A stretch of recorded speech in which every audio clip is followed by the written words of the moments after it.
to express, it's about expression. And literally you being born is already a value, okay? You also don't need to be sacrificing yourself because you see yourself as less valuable. No, you're not gonna go anywhere. You're not gonna go up. You might go down.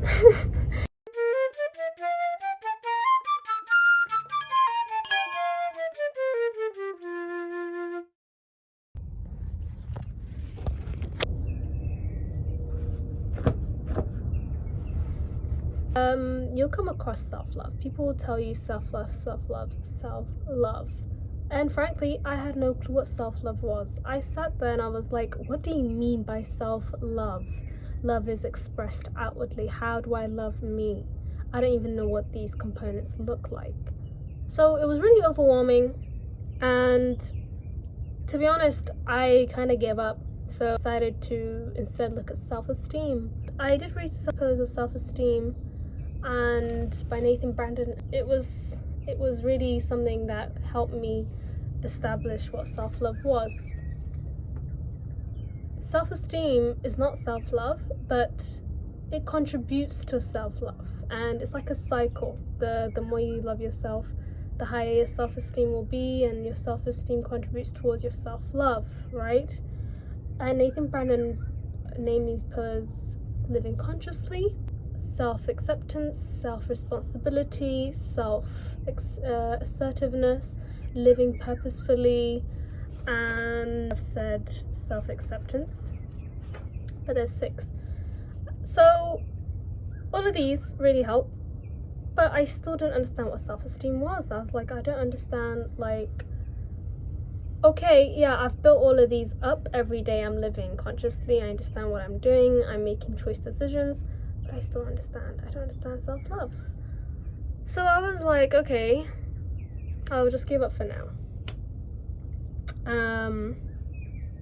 Because it's so subjective. It is very, very personal. Self-love is so different for everybody because it's undoing the things that you've had to go through, the conditionings that you had to go through, the programming. And I can't sit here and tell you self-love means to give or means to take. It really is very subjective, but I've got some ideas on what self-love looks like in general, so I thought I should share that with you guys. I've written 10 points that constitutes to having self-love, and I'll go through them and hopefully it makes sense for you guys. Okay, self-love is pure self-confidence.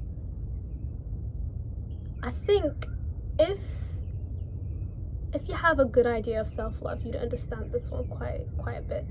Pure confidence means that you're completely okay with who you are. You are completely human. You don't look down on yourself, and you don't put yourself on a pedestal. You are completely okay with your weaknesses, with your strengths, with your awkward laughs, with your awkward crying, with the way that you, just all the weird quirky things that we all have about ourselves, because we're all very unique, is an ultimate performance of self-love, because you love yourself enough to be who you are, to be who you authentically are, and whatever that you want, you can confidently reach it.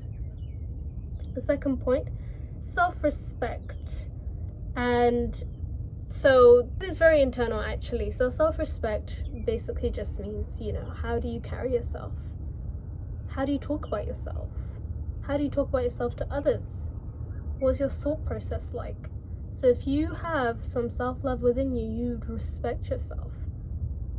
And that means that you acknowledge that you are human and you have a past and you have things to work through and you have mistakes. But you understand you are human at the end of the day and you deserve respect. Respect is your birthright.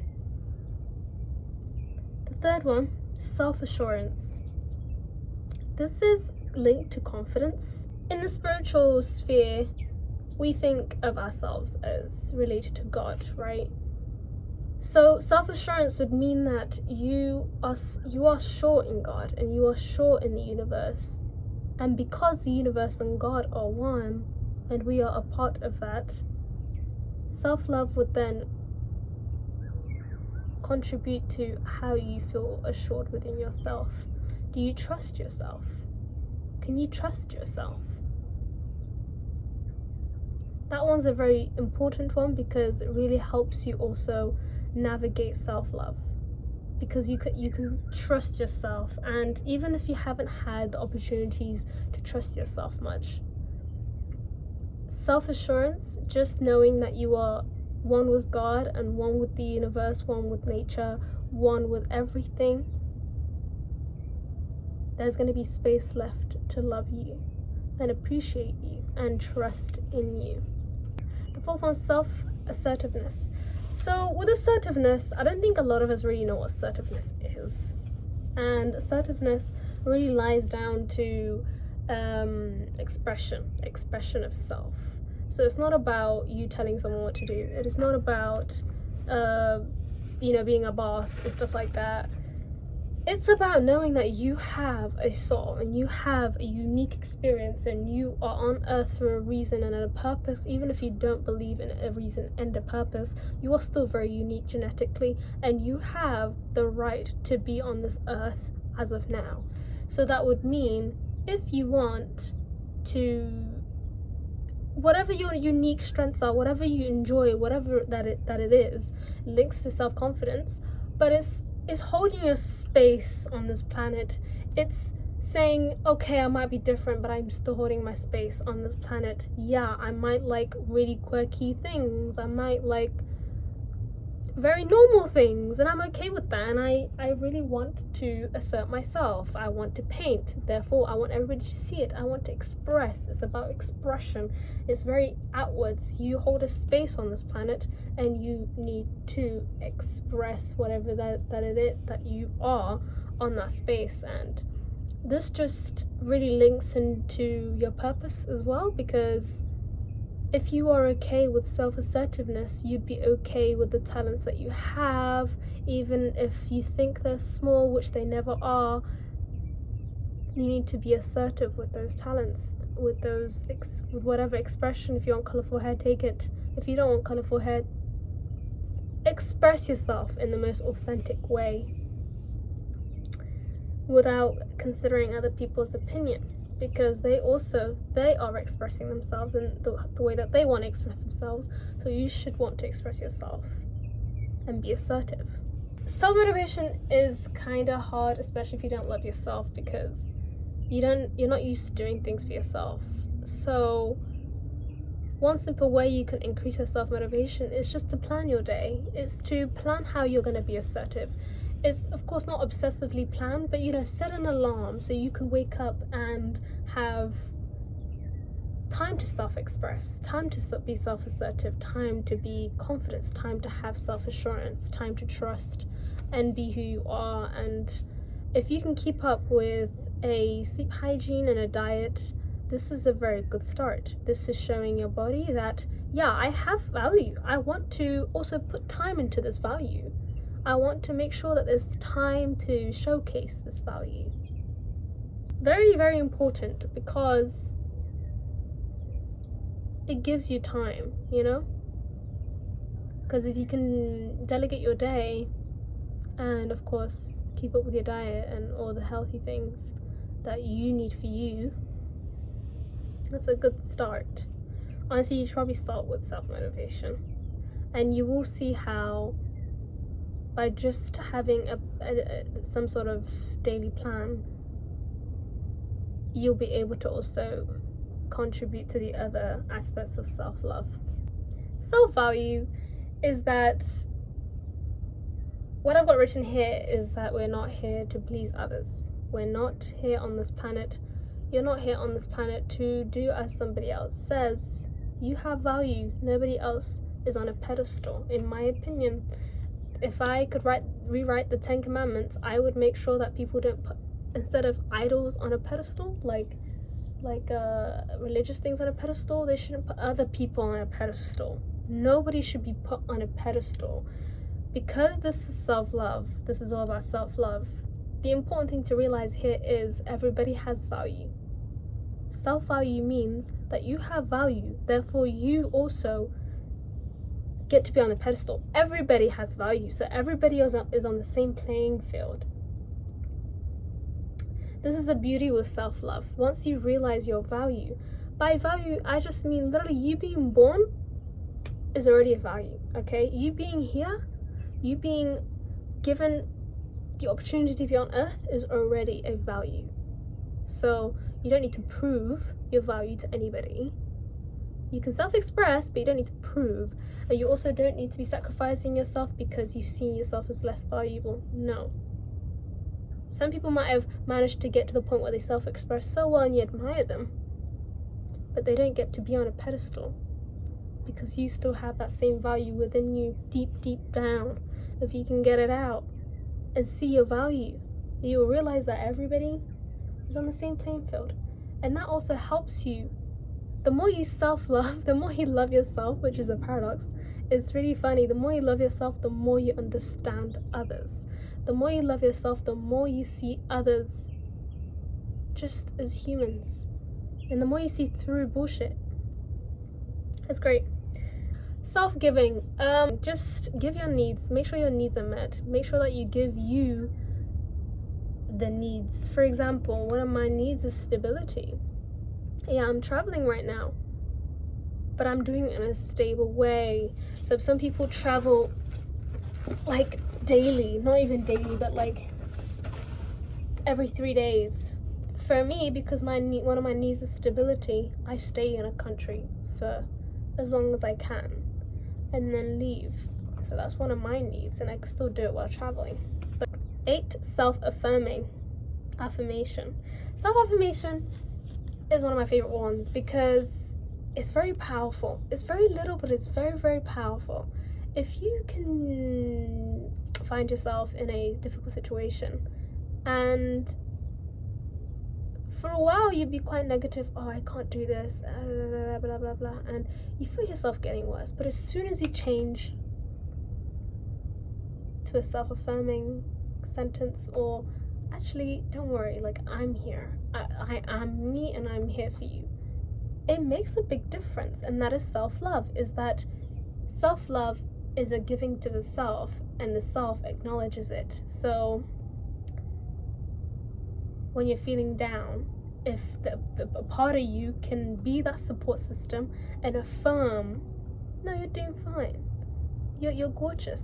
You know, these things are very popular now in the media, but they're very powerful, and that is a big sign of self-love. It's very subtle, but it's a very big sign, and I would put that in my top 3 actually. Especially if you're struggling with self-love.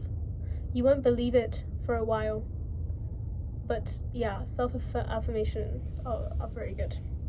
Self-forgiveness at number 9. You have to forgive yourself. You can't. If you don't forgive yourself, you feel guilty, and if you feel guilty, you'll be down at the lower frequencies, which you're not gonna go anywhere. You're not gonna go up. You might go down. But yeah, feeling guilty is one of the bottom frequencies. So with shame, so it won't do you any well. But with self-forgiveness, you have to acknowledge that we all have programmings. We all have had a childhood, and that this is why we're not 100% pure confidence. We don't value ourselves.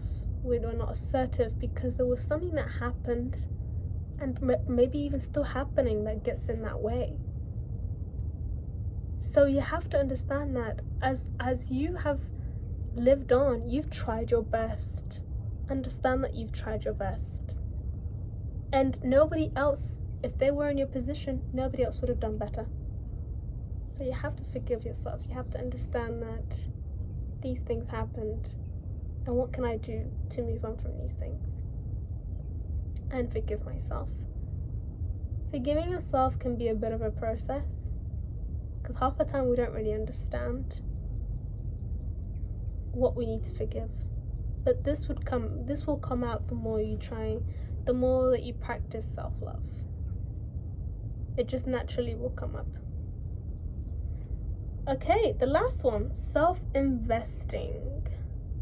This one links to self-motivation because self-investing is very, very, it's a very tricky one, because self-love can be very like self-care, relax, have a lovely day, go shopping. That's what self-love is. That's self-giving. Self-love also takes into account what is best for me, and what is best for you is not always comfortable. Or is it nice? Sometimes it's painful. And self-investing could mean that, you invest in yourself financially, but it also means that you invest in yourself with your time, with your relationships. So this is, you love yourself so much that you have the time to invest in healthy relationships. And sometimes you'll have to be alone because you're investing in yourself, because this is investing. You might be alone. Yeah, that's painful, but it's still a form of self-love. Or that there's a particular project that you want to finish. It's a part of your self-assertiveness project or something. Self-investing would look like, choosing you to make that project work because it's a part of your self-assertiveness project. I've not done a great job of explaining that one.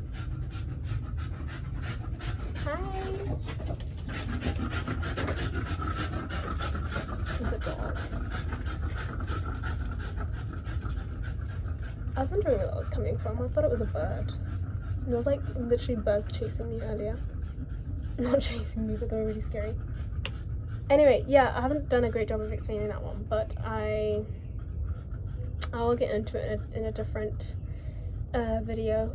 But self-investing is very, very, very, very crucial.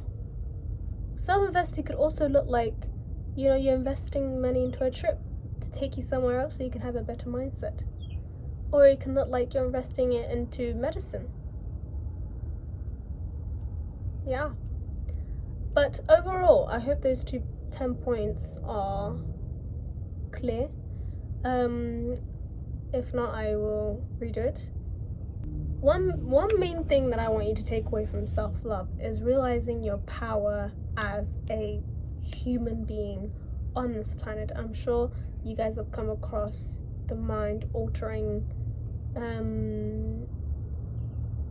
ways of living these days through meditations, through figuring out your frequency, raising them, which I obey, is very, very good, raising your vibration and changing your outlook on life just by using your brain and your heart and all the energy points in the body.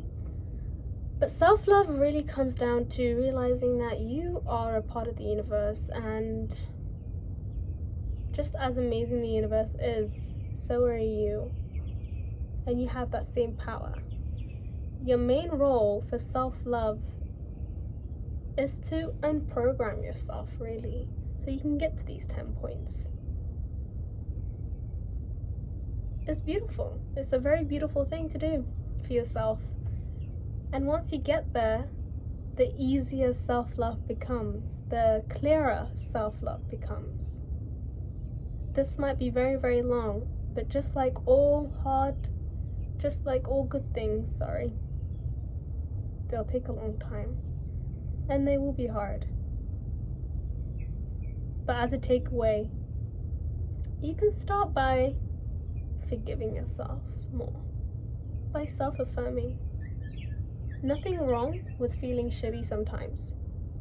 It's just make sure that you bring that shittiness up to a higher vibration. Don't ignore it, settle in it, but make sure that when you feel these negative emotions, of course, feel them, understand what they are, say, maybe you don't need to talk to yourself, just feel them, and then say, I'm okay. I'm very upset, but I'm gonna work through it. We're going to work through it. That's self-affirmation.